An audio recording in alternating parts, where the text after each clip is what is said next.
Hello everybody, it's Connor from Cinity Gaming, and welcome to CGN for Sunday the 26th of July 2015. Pete's not here, as you can probably tell, because I haven't been interrupted yet. And just thought probably better start off this CGN with a few apologies first. First of all, apologies there was no CGN last week. We had a few internet issues and for some reason couldn't get on the internet to look at any news or game releases for you, so annoyingly we couldn't do CGN last week, and I do apologise for that, but yeah, that was out of our control, I'm afraid. Second of all, maybe a bit of a shortage of videos this week, unfortunately. We were supposed to be doing a Let's Play for Wednesday, but due to a few technical issues, we've not been able to get one ready for you. And Screenride Showcase, actually, there's a bit of a problem with Screenride at the moment because we can't seem to get onto any of the user created levels. So unfortunately, unless they've managed to fix that by Tuesday, we won't have a Screenride Showcase for you, which is a bit of a shame really. But again, there's not a lot we can do. The Let's Play, I suppose we could be blamed for, which, yeah, I suppose we could. But yeah, that'll be coming next week because we will get it done by next week, so I do apologise for that. And third of all, I've got a cold, so yeah, I hate colds, but for some reason they seem to like me because I get them all the time. Anyway, more to the point, CGN and the game releases for this week. So, on Tuesday the 28th of July, we've got N++ for the PS4. I'm sure you've all heard of N, or N version 2, which Pete did for Pete Fails. God, that was ages ago now. It was probably nearly 2 years ago now, actually. The Swindle, coming out on the PS4, PS3 and PS Vita. And Legend of K HD, coming out on the PS4, Wii U and PC. Tuesday as well, we've got BlazBlue Chrono Phantasma Extend, whatever that is, coming out on the PS Vita. King's Quest Episode 1, A Night to Remember, that's coming out on the PS4, PS3 and PC. There's a lot of PlayStation games this week, actually. Life is Strange Episode 4, Dark Room, that's coming out on the Xbox One, PS4, Xbox 360, PS3 and PC. On Wednesday, or Wednesday as we're supposed to say it, we've got King's Quest Episode 1, A Night to Remember for the Xbox One and the Xbox 360. Thursday the 30th, Angry Birds 2. I didn't know they were making a sequel of this until I found out yesterday when I did this. So Angry Birds 2 coming out on Android and iOS. I might get that, I don't know, I'm sure Pete will, he loves Angry Birds. Go watch our Angry Birds trilogy Let's Play and you'll find out how much he loves it. And I'm going to call this Zeo Drifter. It could be Exo Drifter, I suppose. I don't know. That's coming out on the Wii U, though. I presume it's Zeo. I don't know. And Friday the 31st, we've got the Swindle again, but for the Xbox One. So that's a bit of a few days gap between that. Usually, if there's games coming out on the PS4 and the Xbox One, and they're coming out on different days, usually the Xbox One comes out a day later, but not this time, it's coming out on Friday instead of Wednesday, which is a bit odd, but yeah, I suppose the developers can do that. Anyway, that's the game releases for this week, and we're going to be catching up a bit on some news that we would have done last week, but obviously we weren't here to do it last week, or well, we were, but internet, trust it to be on holiday the day we need it.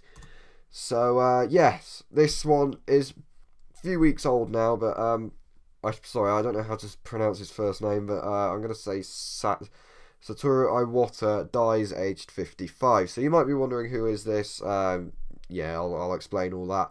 So just over 2 weeks ago, on the 11th of July 2015, we received the very sad news that the Nintendo CEO, Satoru Iwata, passed away aged 55. A tumour in the bile duct was the cause of his death, and he has previously suffered from the same condition just over a year ago in June 2014. And this, on that time though, it was successfully removed, with Iwata returning to work in October. However, the tumour suddenly returned in July 2015, and Iwata passed away due to complications. Iwata was the president and CEO of Nintendo for 13 years. I think he's been doing it since sometime in 2002, so yeah, that's 13 years. And during his time at Nintendo, he has been the brains behind some of the world's most successful gaming platforms, including the Wii and the DS. Obviously, there are a few others like the Wii U, which wasn't as successful, I have to admit. And the 3DS, that's pretty successful as well.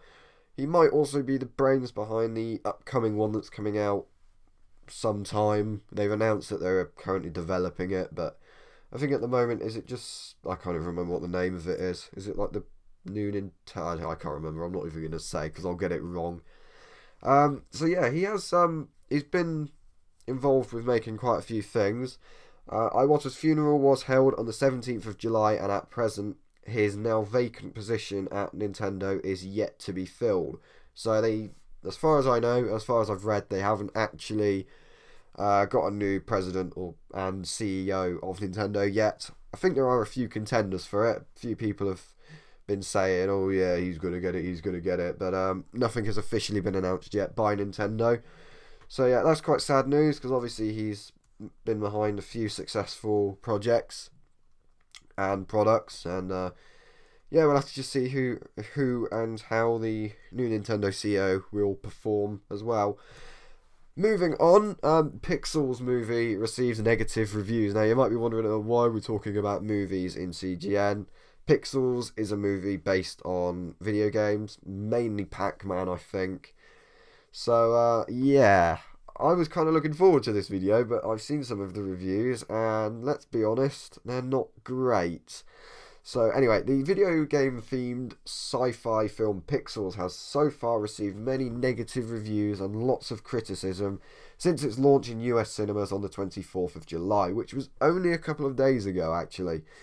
At present, the movie has a rating of 4.8 on IMDb, which to be fair is terrible, as is the score of 27 on Metacritic and a score of 19% on Rotten Tomatoes, which is much lower than other high-budget movies. If you compare it to, like, Ant-Man, which is, I think, fairly similar to this. And they were released, I think, around the same time. I think Ant-Man was just a bit before. But, I mean, that's got, like, a really good score on all of them. Compared to this.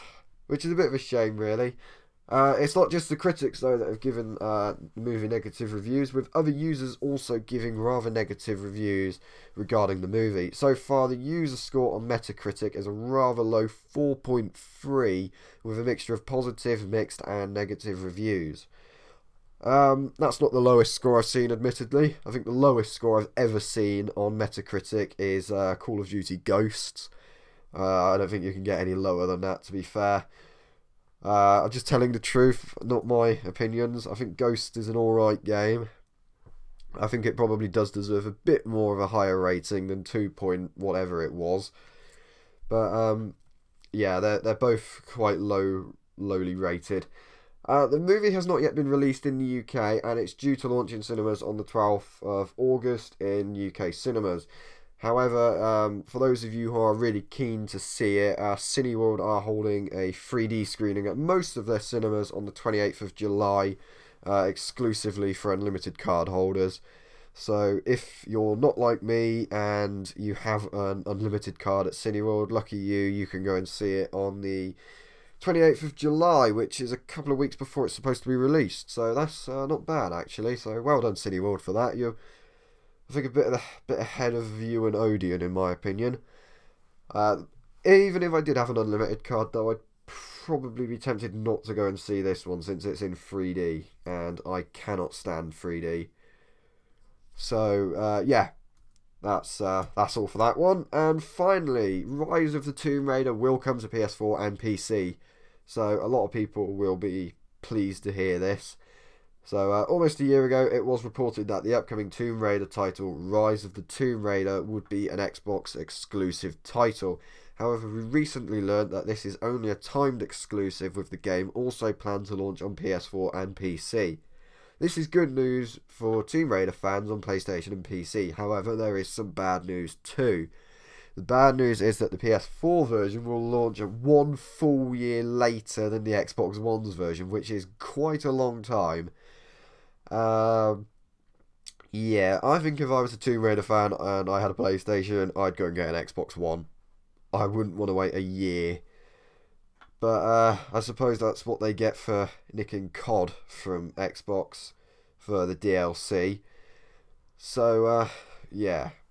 I kind of feel sorry for PlayStation fans, though, for this, because I am 100% against time exclusives. It is just something game development companies and publishers, mainly publishers, do to get extra money, because they can go, oh, Microsoft, do you want timed exclusive? Oh, yes, please. And yeah, alright, give us $1 million, and yeah, you've got it for exclusive on Xbox One for a year. So yeah, it's mainly greed, to be fair. It's not really fair on fans at all, and I am against timed exclusives, whether that is this, like Tomb Raider or COD.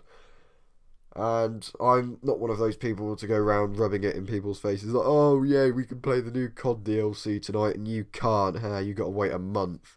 I'm not one of those people that does that. I kind of feel sorry for everybody on PlayStation who's had to wait like longer for the new Zombies maps when they came out. Anyway, more to the point, the PC version though is due to launch early 2016, so PC fans, you haven't got as long to wait. However, the exact dates are still to be confirmed. The Xbox One and Xbox 360 versions of the game are due to launch on the 10th of November 2015, which is this year. So yeah, that's it for CGN this week. Hopefully Pete will be back next week, and hopefully I will have got rid of this awful cold, which has probably ruined this episode. It's single-handedly taken down this week's CGN. So yeah, sorry if I haven't been on top form this week. Hopefully Pete will be back next week, even if I haven't got rid of this flaming cold. So yeah, I'll let you all go and enjoy your evenings, days, whatever time you're watching this. And yeah, do apologise for not having Scream Ride or a Let's Play this week, and again for not having CGN last week. But yeah, we'll see if we can do Scream Ride. It depends if they can fix the issues on their end, because it's not been working properly since an update. So yeah, if you could fix it again, that would be great. So yeah, thank you very much all for watching, and I will see you next week, hopefully with Pete. Bye bye.